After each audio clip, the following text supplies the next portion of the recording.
let's have a look at gravitational pressure measurement. So again, the purpose of this video is to expose you to different pressure measurement devices out there, give you a little bit of in-depth understanding of how they operate, how maybe some calculations will work, and briefly, with you able to understand how the different ones compare, you'll be able to sort of see that it's not a one device fits for all scenarios. You actually have to choose which ones are available.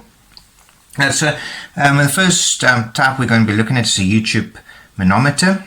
Okay, so it appears in this specific fashion, and we've got Rio, which looks like a P almost, Rio M, that's the density of the manometer fluid, and then we've got PF, which is the density of the fluid transmitting the pressure.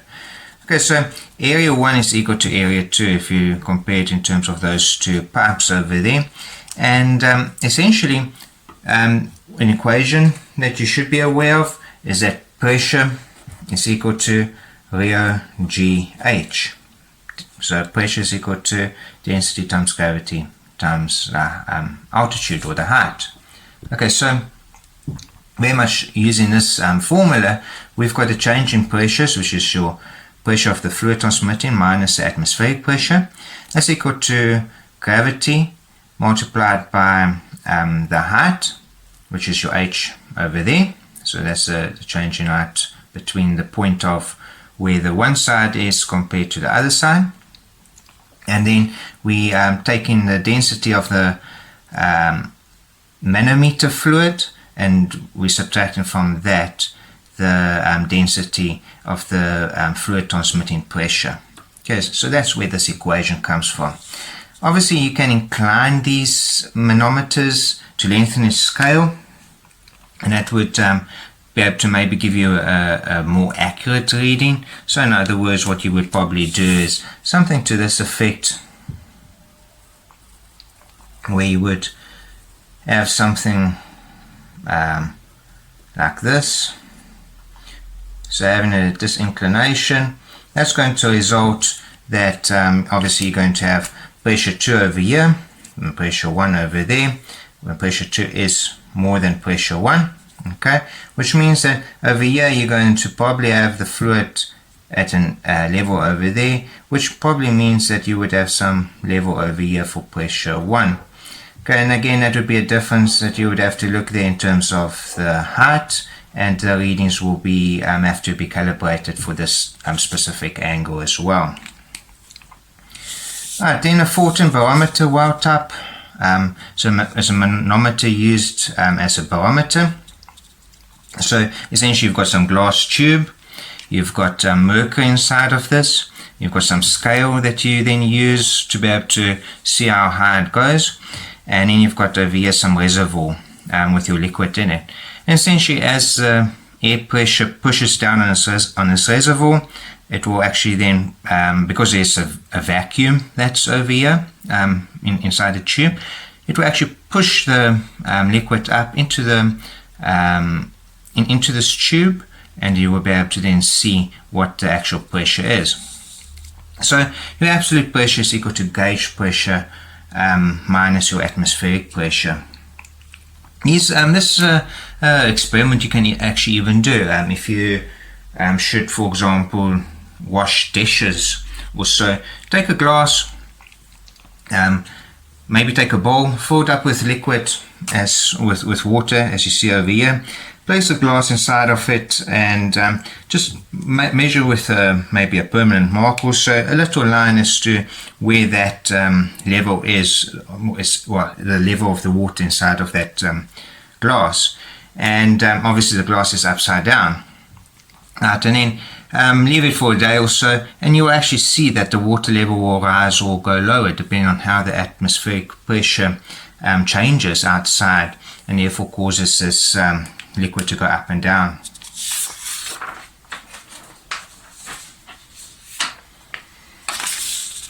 Okay, well type manometers. So essentially with this type of scenario, you've got a well that's over here where there's like a reservoir, and then obviously you've got some pressure that's being measured over here. So you've got a higher pressure over here, you've got a low pressure over there, and what you will do is you'll measure the height. Now again, the height is from this level inside of this well, not the datum or the 0 point line, but actually where this level is. That's the H reading that you'll get from that level all the way up to the level on the tube.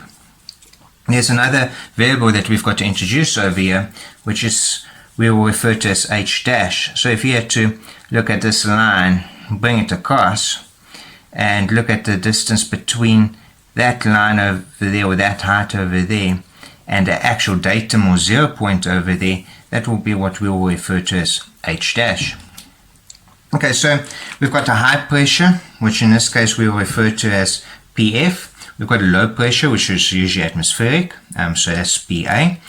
We've got area 1 or A1, which is our right hand side area, that's a cross-sectional area over there, and A2 is the left hand side cross-sectional area, like we've got over here with this specific well. Okay, so as I mentioned, H dash displacement from the left hand side of the 0 reference line up to that point. Okay, and then we've got essentially H dash multiplied by area 2 is equal to H minus H dash multiplied by area 1. So we're looking at that relationship. And essentially, if you had to zoom in onto this diagram over there, as such, you would realize that we've got over here our well, which so if you look in terms of that line, we've got our well that's coming to that point over there. We've got our datum point over there, and we've got then some point over there, which is the height of the liquid.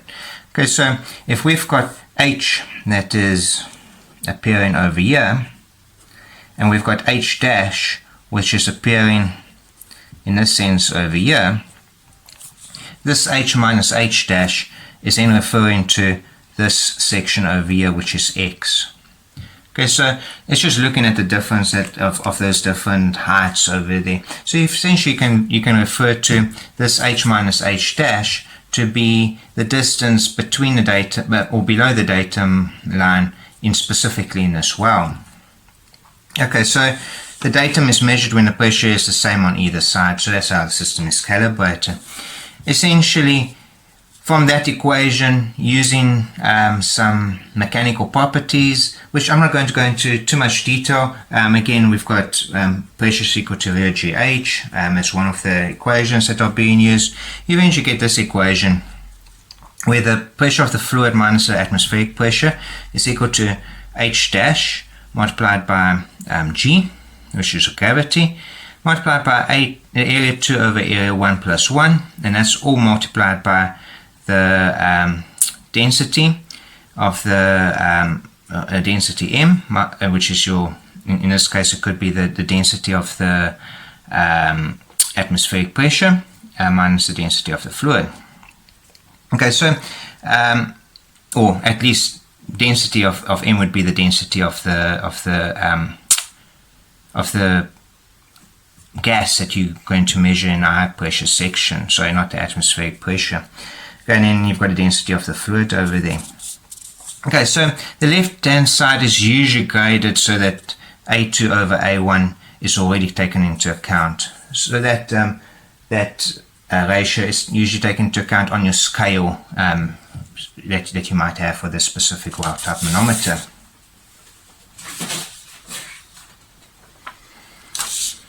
Okay, then let's look at some elastic, what's known as elastic type pressure measuring devices. So the first is the Bourdon Tube. This is again probably an analog device that you would have seen quite commonly. It might be used for gas compressors or so to measure what the pressure is that might be within a cylinder. You might even find them also on fire extinguishers. You might find them in diving gear to be able to know what the cylinder pressure is. So it is quite a common one that you might come across. Okay, so we've got the pressure coming through a pipe over here. This is sort of an internal view of what might appear over here. It comes over there, comes into your socket, and then it goes through this tube all around at least your gas that you've got.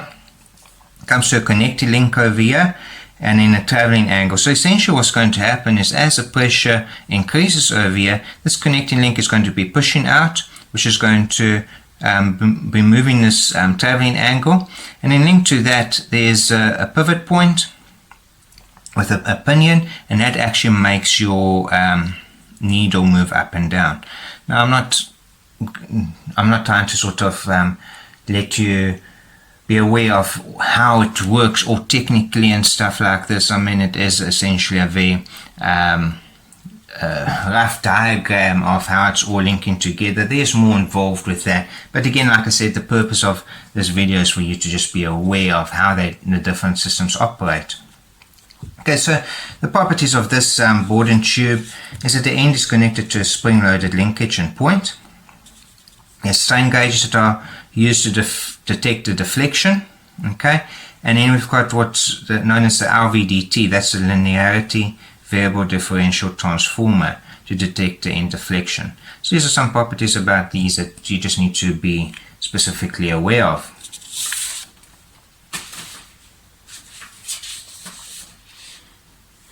Okay, then we get to our diaphragm gauges. So a diaphragm gauge would essentially be this diaphragm that you've got.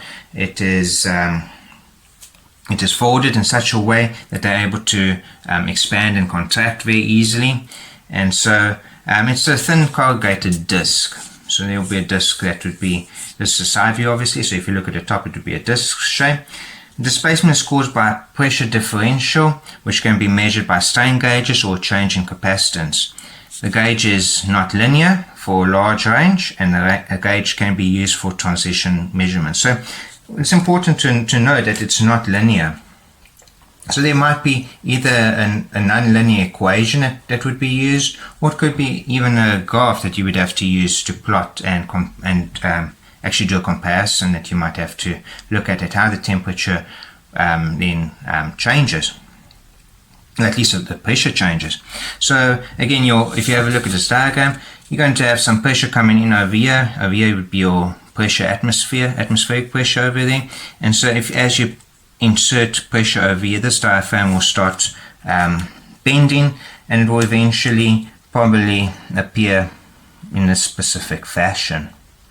Okay, so again, because we've got this diaphragm that's able to move, there's going to be some tension, some forces acting on it in the different directions, and we can measure those forces. We'll have a look at that now in a few minutes, how to actually measure those forces, or at least those strains with the strain gauges. Okay, then we've got a bellow gauge. So it's also used for displacement measurement, and so this bellow gauge has also got some corrugated system that's over here that's able to move in and out. So you've got one pressure that's going inside over here, while you've got another pressure on the outside, and that change in pressure will then cause this displacement of this bellow to move in and out, and that displacement is what we will then measure to be able to know what the actual pressure is. Okay, so we've had a look at these bellow gauges. We've had a look at the also the diaphragm gauge, but how do we measure this in terms of actual reading? How do we read from it in an electronic sense? And so it's very similar type of scenarios over here. You could have some container. It could be under some stress, and obviously this container is going to contract and expand depending on how much pressure is inside of it. So we can place a strain gauge. Now if you look very carefully over there, you'll notice that there's a strain gauge placed over there, and this is essentially a zoom in of that. Okay, so we attach it to the cylinder that's under stress, and then depending on the readings that we get from the strain gauges, which are usually resistance, but you can also get some of them that could give out a small voltage, depending on sort of how they're configured. It could be a crystal that's under pressure that's giving you a different voltage as well. So, but usually it's resistance, and you're able to measure the change in resistance of these strain gauges. And as we did with the temperature sensors, you're connected to an analog to digital converter. You're able to read the voltages over there, and from that compare that to the actual pressure that you measure in the cylinder. So these strain gauges, they're quite small. You can place them onto your bellows as well, or onto your diaphragm as well. So it's got different purposes and ways you can attach it. It's usually just a thin film, almost looks like a sticky tape type of thing that you stick against your cylinder, and you'll be able to sort of see the traces on it. Well, you might wonder, would a cylinder actually expand and contract depending on the pressure in it? Well, you might have come across a scenario where you take, for example, a soda bottle. So let's say you take a 500 milliliter Coca-Cola bottle, which might appear something like this, and let's say it is a rainy day. So usually when it's a rainy day, your air pressure is lower, and so you go and you seal it up. Your Coke bottles have got quite a good seal in it to keep the CO2 from escaping. So you seal it up and you leave the bottle. Next day you have a look at the bottle. It might be a nice sunny day, and usually sunny days correlate with higher pressures in the atmosphere, and you'll actually see this bottle deforming. It will appear like it hasn't been completely blown up. It will be thinner, and there'll be some stresses onto it. At the same time, you could have gone and closed this bottle on a day that it might have been a day that it would be, for example, sunny, so the pressures are usually a bit higher. And so what would happen is, on a rainy day, when you look at this, you actually see this bottle might want to bulge out a little bit. It would almost be a little bit more tighter than what you actually had it on the day. And so for that reason, you can then identify, well, this bottle has got some pressure inside of it that's higher than on the outside. So we can actually take one of these strain gauges, we can stick it onto the Coke bottle, and we can use a Coke bottle as a rough means to determine what our atmospheric pressure is and how that changes. Okay, then there's this graph. It looks at a comparison of pressure gauges. And what I want you to look at specifically is how the different ranges of these pressure gauges are. You'll see that your electric resistance goes up to about 10 to the power of, or from 10 to the power of 4 up to about 10 to the power of 9. Your Bourdon would be using ranges of around about 10 to the power of 1 up to about 10 to the power of 7. The diaphragm uses ranges of about from 0 all the way up to about just above 10 to the power of 6. Your bellows uses a range that goes from about 10 to the power of 1 up to roughly about 10 to the power of 4 in terms of millimeter mercury. And then your manometer looks at a range that's around about 10 to the power of minus 1 or up to the 10 to the power of 4. So as you can see, these different gauges give you different ranges, and this is important when you look at even electrical devices that are measuring pressure or temperature or any other type of sensor that you might be using. What we often find is that there is that there might be a project, and a person might, for example, say, oh, you know what, I'm going to go and get electric resistance type of gauge, and I'm going to measure what the pressure is. But in the meantime, they're busy trying to read a pressure that's in this area over here. It might be in this specific range over there. And I don't understand why it's not giving the correct readings. It's because this electric resistance, or at least this specific one, is not able to take measurements at that range. At the same time, you could have the scenario where a person might decide, oh, I'm going to use bellows to measure the pressure. And they can't understand why it's not wanting to work, or maybe it goes and it breaks, it pops, it blows, and because the pressure might be too high also. And why is that happening? Well, the pressure that they're wanting to measure is around about over here.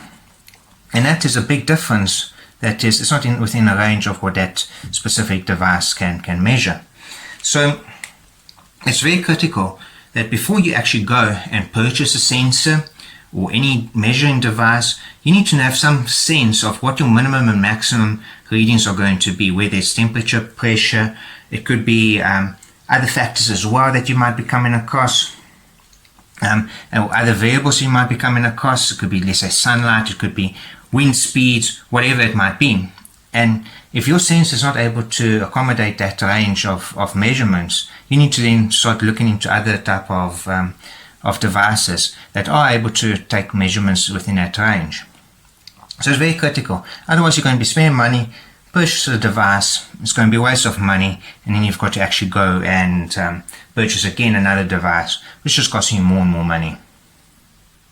So I hope this video has given you a good indication of different pressure sensors you can be looking at, and just give you a little bit of an insight of when you go and shopping for different sensors, what you've got to keep in mind, that there are different ranges, there's different minimum and maximum values that each device or sensor can actually read.